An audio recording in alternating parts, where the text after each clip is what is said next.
Hello and happy St. Patrick's Day. Happy St. Patrick's Day. We got our green on. Yeah. We are ready. I feel so in the spirit. I told Valana right before I wish I had a great Irish accent because I would have started with that. You didn't work on that. I didn't work on it. I have a good English one. But yes, no, this one, I didn't want to just, I didn't want to like destroy a good Irish accent, But anyway, I've always believed, Valanda, they always have these tales about at the end of a rainbow, there is a pot of gold, with the leprechaun and all that stuff. Okay, so whenever I see one, I always think like, I wonder if I found the pot of gold. So I Googled today, like, if you actually found the pot of gold, and it said that if you actually found a pot of gold, it would, if it contained 1,000 gold coins, it would be worth, according to Wallet Hub, $1.26 million. Wow.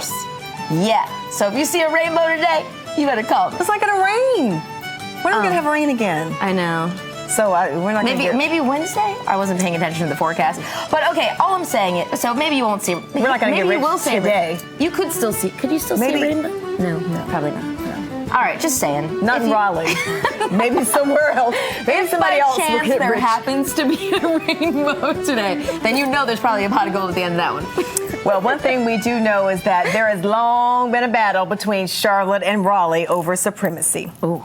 Of course, Charlotte is the Queen City, Raleigh is the capital city, so there's always this back and forth. Well, there was an opinion piece in the Charlotte Observer on Sunday which poked major fun at Raleigh. It created social media backlash. Drama. Spurred a lot of conversation. So this piece was prompted by a study that ranked Raleigh the #1 hotbed for tech startups in the country outside Silicon Valley.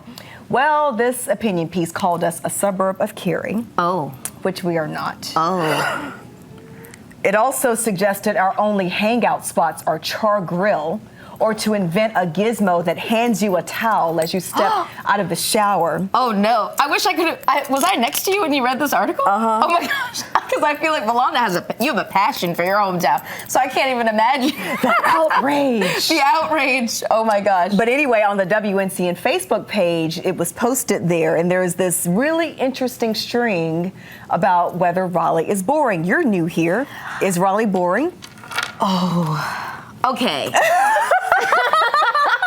In comparison to other places that I have lived, I could see how someone who comes here for a week might say it's not as exciting as other places. I think if you actually spend time in Raleigh, you discover that there's more to offer here than maybe what particularly people would be looking at that they would call it boring. Does that make sense? Yeah. When I first came here, I won't deny it, when I first came here I said, I think it's a little low-key for me. I did use that phrase when people were asking me about it. But now that I've lived here, I realize that I like low-key. But I think if you're not usually exposed to that you might consider it boring. So I'm sorry. Please don't write me mean emails because I don't think it's boring.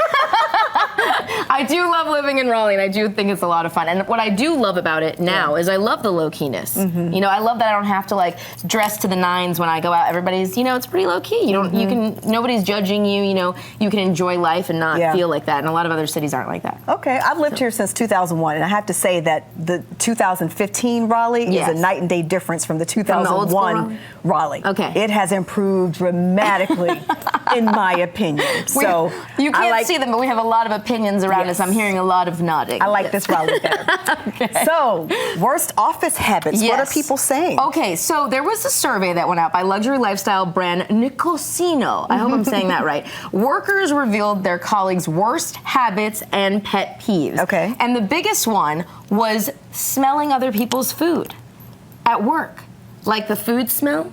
Oh, I thought you meant walking up to somebody and smelling their food. No. Oh. Like actually smelling other people's food at work. Two of our colleagues actually were standing in the hallway yesterday after our show complaining about someone's food in the break room. And sometimes when there's burnt popcorn, I'm always like, who did that? This smell yesterday was fish. Someone heated up fish in the microwave. Yeah, so... Yeah. Gross. Our producer Drew was like, gross, next. Okay. So that's number one? That was number one. And then one of the other big ones was people just being really messy. Like, and I'm always... That's one of my pet peeves. I've tried to help you with that. She's tried to help me. I'm so messy. But I feel like I've gotten a little better, but it's progress, one day at a time. All right, so lipstick. Yesterday we were talking about lipstick, and today there's something out, a big controversy with Sephora. They are in a little bit of trouble because Kat Von D made a lipstick called Underage Red. And so it's our Facebook question of the day. Does it bother you? What do you think? Valanda, I asked you earlier. Yes, it bothers me. I don't like this. Why are we promoting this idea of underage. I mean, girls are already sexualized enough. Why do we need a lipstick to remind us or to make girls feel like, ooh, I'm doing something dangerous if I buy this lipstick? I know. My first thought, I will say, my very first thought was, I mean, it's just a lipstick. Who cares what it's called? I've seen weird names, but I do think now in this day and age with all the things that go on, I see how the name could be negatively influenced. And she's very edgy. She's a tattoo artist, has a reality show. That's kind of what she does. So for me, I'm not going to write a letter or get all up in arms. I'm just going to not buy it. There you go. There you go. If the color looks nice, I might think about it, but I see what you're saying.